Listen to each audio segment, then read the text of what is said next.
আসসালামু আলাইকুম। Shimul memorial north south school and কলেজে আমার সুপ্রিয় ছোট্ট শিক্ষার্থীদের জানাই স্বাগতম। সুপ্রিয় শিক্ষার্থীরা, আমি তোমাদের সাথে আছি Shimul memorial north south school and কলেজের সহকারী শিক্ষক নাইলা মুনির। কেমন আছো তোমরা? আশা করি ভালো আছো। আজকে আমরা বাংলা ক্লাস করছি। এই বাংলা ক্লাসে আমরা যে পাঠটা নিয়ে আলোচনা করব তা হলো পাঠ 34 এবং পাঠ 35। কার চিহ্ন, দীর্ঘইকার এবং হ্রস্বইকার। পড়তে যাওয়ার আগে চলো একটু বিনোদন করে নিই। তোমাদের কি রকুনুজ্জামান খানের সেই ছড়াটা মনে আছে, বাঘবাকুম পায়রা? আসো, বাঘবাকুম পায়রা ছড়াটা আমার সাথে আবৃত্তি করো। বাঘবাকুম পায়রা, মাথায় দিয়ে টায়রা, বউ সাজবে কালকি, চড়বে সোনার পালকি। ছোট্ট সোনামণিরা, আবৃত্তিটা করেছো আমার সাথে, মজা পেয়েছো তাই না? আচ্ছা চলো এবার আমরা বইটা দেখি।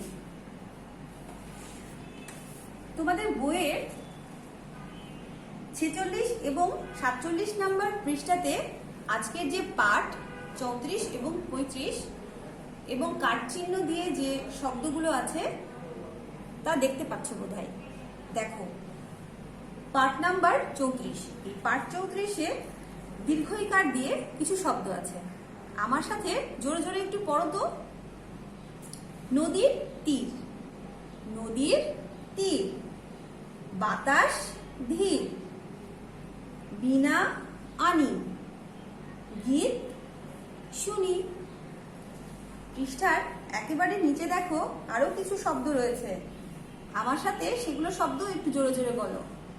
তীর, গীত, নীল, শীত।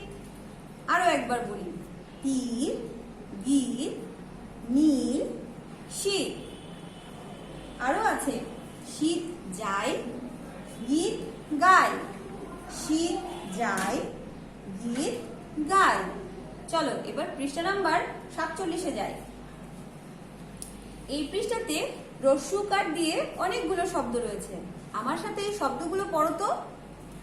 খুকুর ঘুমুর, খুকুর ঘুমুর, ঝুমুর ঝুমুর, ঝুমুর ঝুমুর, মুমুর পুতুল, মুমুর পুতুল, আমের মুকুল, আমের মুকুল। এই পৃষ্ঠার একেবারে নিচে আরো কিছু শব্দ রয়েছে। দেখো, খুকু, মুমু, ঘুঘু, ফুল। এই শব্দগুলো বানান করে খুব সুন্দর করে পড়তে হবে। আরো আছে, দুপুর বেলা, দুপুর বেলা, মুমুর খেলা, মুমুর খেলা। সুপ্রিয় শিক্ষার্থীরা, অবশ্যই আমার সাথে তোমরা খুব সুন্দর করে এই বইটা পড়েছো। চলো এবার ক্লাসের বাকি অংশে যাই। আমার সাথে তোমরা এখন কিছু শব্দ লিখবে। তোমাদের হাতে শীট নিশ্চয়ই আছে, তাহলে আমরা কিছু শব্দ লিখবো। 1 নম্বরের দিকে তাকাও তো। শীটের 1 নম্বরে খেয়াল করো কি লেখা আছে। 1 নম্বরে লেখা আছে কার চিহ্ন, দীর্ঘইকার, হ্রস্বইকার দিয়ে 3টি করে শব্দ লিখি। কার চিহ্ন, দীর্ঘইকার, হ্রস্বইকার দিয়ে 3টি করে শব্দ লিখি। চলো আমরা শব্দগুলো লিখে ফেলি। প্রথমে আছে দীর্ঘইকার। এই দীর্ঘইকার দিয়ে আমরা 3টা শব্দ লিখব। শুধু লিখবো না, মুখে জোরে জোরেও পড়ব। প্রথম শব্দ তয়ে দীর্ঘইকার আর র, তীর। তয়ে দীর্ঘইকার, র, তীর। এরপরে আছে শীত। তালবর শয়ে দীর্ঘইকার, ত, শীত। তালবর শয়ে দীর্ঘইকার, ত, শীত। এরপরে আছে আরো কি, তীর পেয়েছি, শীত পেয়েছি। আরো একটা শব্দ আমাদের রয়েছে, তা হচ্ছে গীত। গয়ে দীর্ঘইকার, ত, গীত। আমার সাথে জোরে জোরে বলো, গয়ে দীর্ঘইকার, ত, গীত। আচ্ছা, আরো একটি কার চিহ্ন দেখো, এটি হচ্ছে হ্রস্বইকার। হ্রস্বইকার দিয়ে আমরা 47 নম্বর পৃষ্ঠায় কিছু শব্দ পেয়েছিলাম। সেই শব্দগুলো আমরা এখানে লেখার চেষ্টা করব। যেমন খুকু, ক্ষয় রস্যু, এবং কয়ের রস্যকার। ক এবং ক্ষয়ের নিচে এই রস্যকার দিলেই ঘুঘু শব্দটা পাওয়া যায়। আরো একটা শব্দ ঘুঘু, ঘয় রস্যু, ঘয় রস্যু, ঘুঘু। আচ্ছা, আরেকটা শব্দ বলো দেখি কি হতে পারে? পুতুল, পয় রস্যু, তয় রস্যু, ল, পুতুল। আচ্ছা, 1 নম্বরে আমরা দীর্ঘইকার এবং হ্রস্বইকার দিয়ে তিনটা করে শব্দ লিখতেও পারলাম, পড়তেও পারলাম। চলো শিক্ষার্থীরা এখন 2 নম্বরে যাই। শিক্ষার্থীরা শীটের দিকে একটু লক্ষ্য করো। 2 নম্বরে আছে শব্দার্থ। শব্দার্থ পড়ি। আমি এখানে তোমাদেরকে শব্দার্থগুলো বলবো, তোমরা শীটের দিকে তাকাবে এবং খুব সুন্দর করে বানানটাও দেখে নিবে। চলো আমরা শব্দার্থগুলো পড়ি। আমার সাথে জোরে জোরে বলবে। নদী, নদী, নদী অর্থ নদ বা গঙ্গা, নদ বা গঙ্গা। তীর, তীর শব্দের অর্থ কুল বা তট, তীর শব্দের অর্থ কুল বা তট। বীণা, বীণা শব্দের অর্থ এক প্রকার তারযুক্ত বাদ্যযন্ত্র, বীণা শব্দের অর্থ এক প্রকার তারযুক্ত বাদ্যযন্ত্র। মুকুল, মুকুল শব্দের অর্থ কুড়ি, মুকুল শব্দের অর্থ কুড়ি। পুতুল, পুতুল, পুতুল শব্দের অর্থ প্রতিমূর্তি, পুতুল শব্দের অর্থ প্রতিমূর্তি। ছোট্ট শিক্ষার্থীরা এই 2 নম্বরের শব্দার্থগুলো তোমরা বাসায় বারবার চর্চা করবে। চলো এবার শীটের দিকে তাকাই। 3 নম্বরে দেখি কি।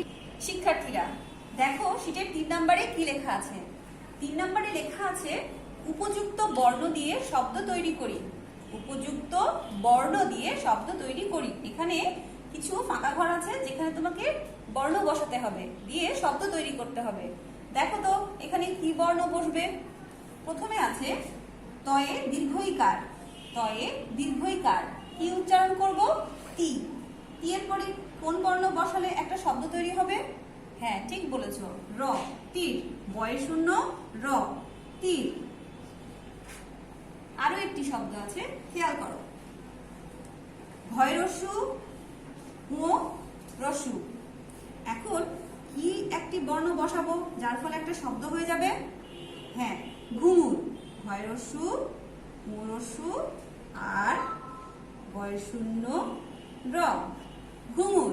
আরো একটি শব্দ ঝয় রস্যকার, ময় রস্যকার। আর কি দিব?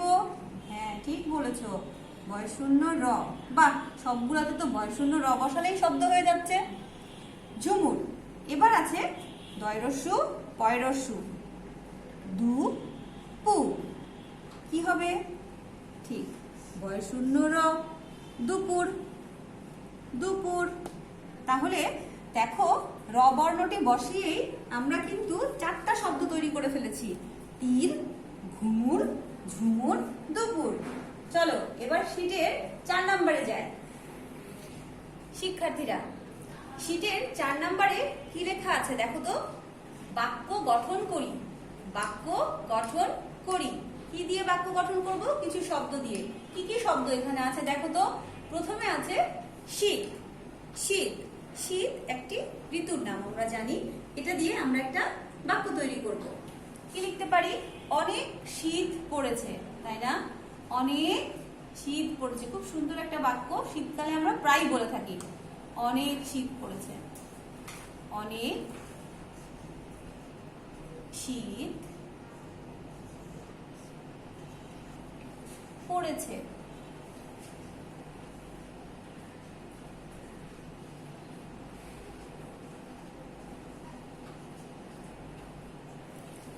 অনেক শীত পড়েছে। এখন বীণা দিয়ে একটি বাক্য গঠন করব। বীণা, বীণা মানে তোমরা জেনেছো যে এক প্রকার তারযুক্ত বাদ্যযন্ত্র।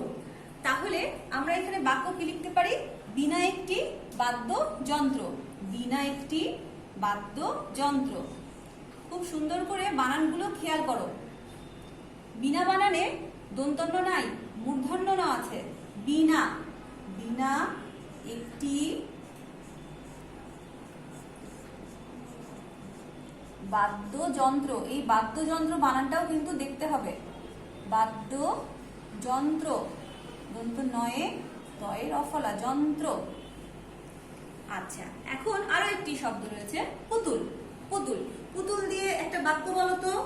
হ্যাঁ, ঠিক বলেছো, আমার পুতুল আছে। তোমাদের সবারই পুতুল আছে, তাই না?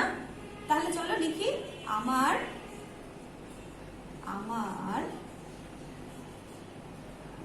পুতুল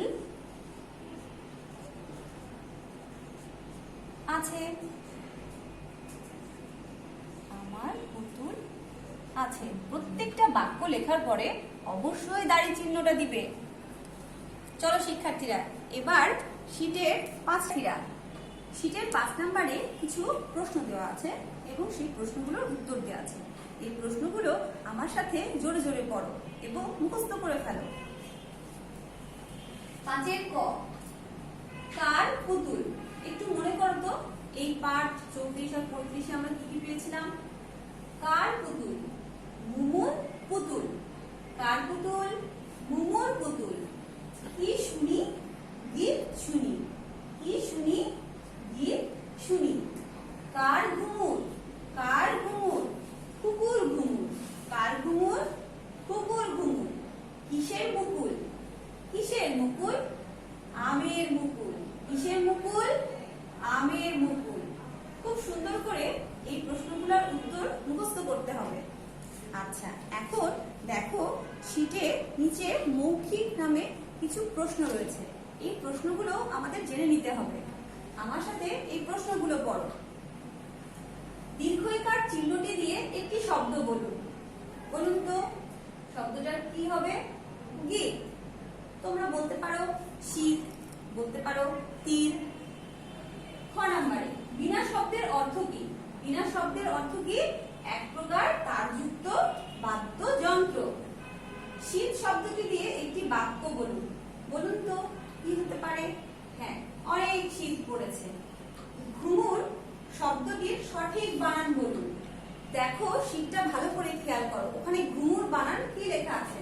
এখানে লেখা আছে ভয়ে দীর্ঘ ও রস্যু আর বয় শূন্য র। বানানটা কি সঠিক? না। আমরা একটু আগে বানানগুলো কিন্তু লিখে আসলাম। ঘুমুর বানানটা সঠিকভাবে যদি আমরা লিখি তাহলে কি হবে?